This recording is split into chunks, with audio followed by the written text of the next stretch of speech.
নমস্কার সকলকে, কেমন আছেন আপনারা? চলুন আজ আমি আপনাদের সাথে শেয়ার করব গরমের দুপুরে স্পেশাল থালি।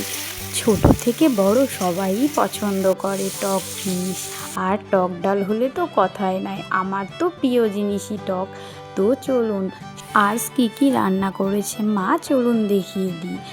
প্রথমেই ডালের সাথে খাওয়ার জন্য পটল ভাজা আর সজনে শাক ভাজা, এই শাকটা আমার বেশ ভালোই লাগে। আর মসুরির ডাল আম দিয়ে, আর আলু পটলের তরকারি।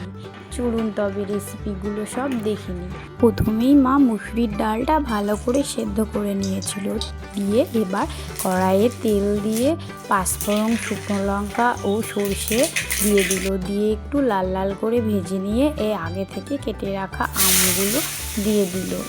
এবার আমগুলো একটু লাল লাল করে ভেজে নেব।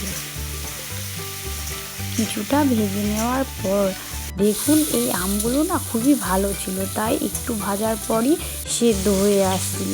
মা সামান্য পরিমাণে একটু হলুদও দিয়ে দিল, দিয়ে আবারও সব কিছু ভালো করে মিশিয়ে নিয়ে অনেকটাই লাল লাল হয়ে এসেছে, তাই আগে থেকে সেদ্ধ করা ডালটা ওই আমের মধ্যে দিয়ে দিল, দিয়ে একটু নাড়াচাড়া করে সামান্য পরিমাণ জলও দিয়ে দিল।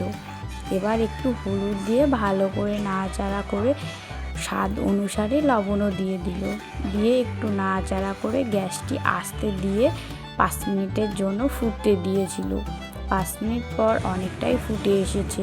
এবার আমাদের ডালও হয়ে গেছে, তাই মা ডালটা নামিয়েও ফেললো, আমাদের তৈরি টক ডাল।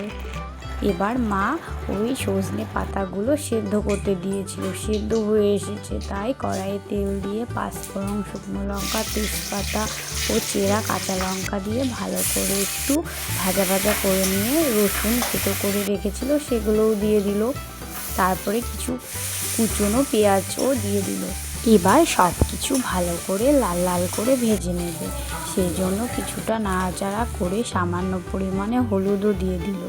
এবার আগে থেকে সেদ্ধ করা ওই সজনে শাকগুলোও দিয়ে দিল, দিয়ে ভালো করে নাড়াচাড়া করে এবার অনেকক্ষণ ধরেই ভাজা ভাজা করে নিতে হবে। এবার স্বাদ অনুসারে লবণও দিয়ে দিল, দিয়ে সব কিছু ভালো করে আবারও নাড়াচাড়া করে নিচ্ছে। আর হ্যাঁ, অনেকেই সেদ্ধ না করেও শাক করে, তবে সেদ্ধ করে নেবেন তাহলে বেশি ভালো হয়, শাক খেতেও ভালো লাগে। দেখুন অনেকটাই ভাজা ভাজা হয়ে এসেছে। যখন দেখবেন পাতাগুলো এক জায়গায় জড়ো হয়ে আসছে তখনই বুঝে নেবেন যে শাক হয়ে গেছে। দেখুন অনেকটাই শাকগুলো এক জায়গায় হয়ে এসেছে, তাই মা নামিয়েও ফেললো। এবার পটল ভাজার জন্য আগে থেকে পটল হলুদ, লবণ ও সামান্য চিনি মাখিয়ে রেখেছিল, দিয়ে 5 মিনিট পর কড়াইয়ে তেল দিয়ে তেল গরম হয়ে আসলে একে একে পটলগুলোও দিয়ে দিল, দিয়ে এবার ভালো করে ভাজা করে নিতে হবে। আর এই পটল সেদ্ধ হতে খুব সময় নেয়, তাই জন্য মা একটা ঢাকাও দিয়ে দিয়েছিল। 5 মিনিট পর ঢাকাটি তুলে ভালো করে আবারও নাড়াচাড়া করে নিচ্ছে, কারণ পটলটা অনেকক্ষণ ধরেই ভেজে নিতে হবে, না হলে ভেতরে কাঁচা থাকবে। তো মা সেই জন্য ভালো করে এপিট ওপিট উল্টে পটলগুলো ভেজে নিচ্ছে। দেখুন অনেকটাই লাল হয়ে এসেছে, তাই পটল ভাজা হয়ে এসেছে, তাই মা নামিয়েও ফেলছে।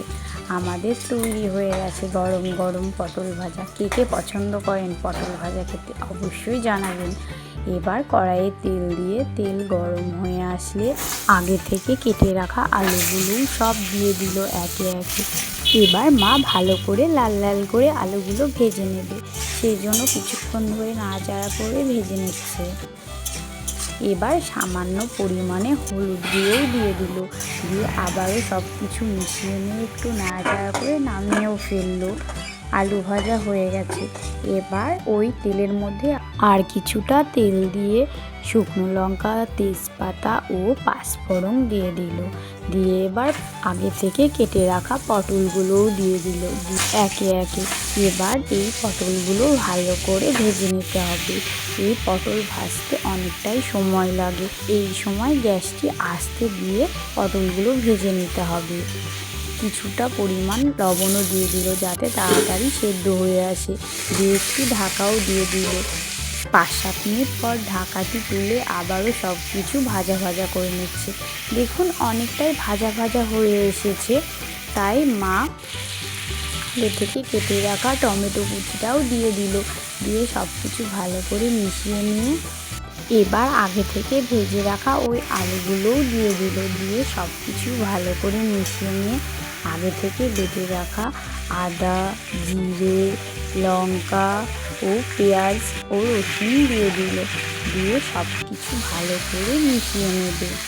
এবার অনেকক্ষণ ধরে কষিয়ে নিতে হবে, কারণ যতটা ভালো করে কষাতে পারবেন তরকারির টেস্ট ততটাই সুন্দর আসবে। তাই মা ভালো করে কষিয়েও নিচ্ছে। অনেকক্ষণ ধরে ভাজা ভাজা করে নেওয়ার পর এবার সামান্য পরিমাণে হলুদও দিয়ে দিল। দিয়ে সব কিছু ভালো করে নাড়াচাড়া করে কষিয়ে নিচ্ছে।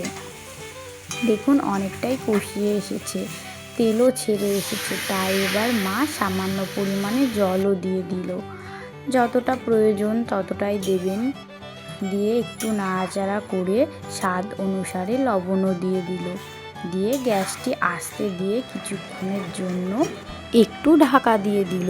এবার 5-7 মিনিট পর ঢাকাটি তুলে আবারও সব কিছু ভালো করে মিশিয়ে নিচ্ছে।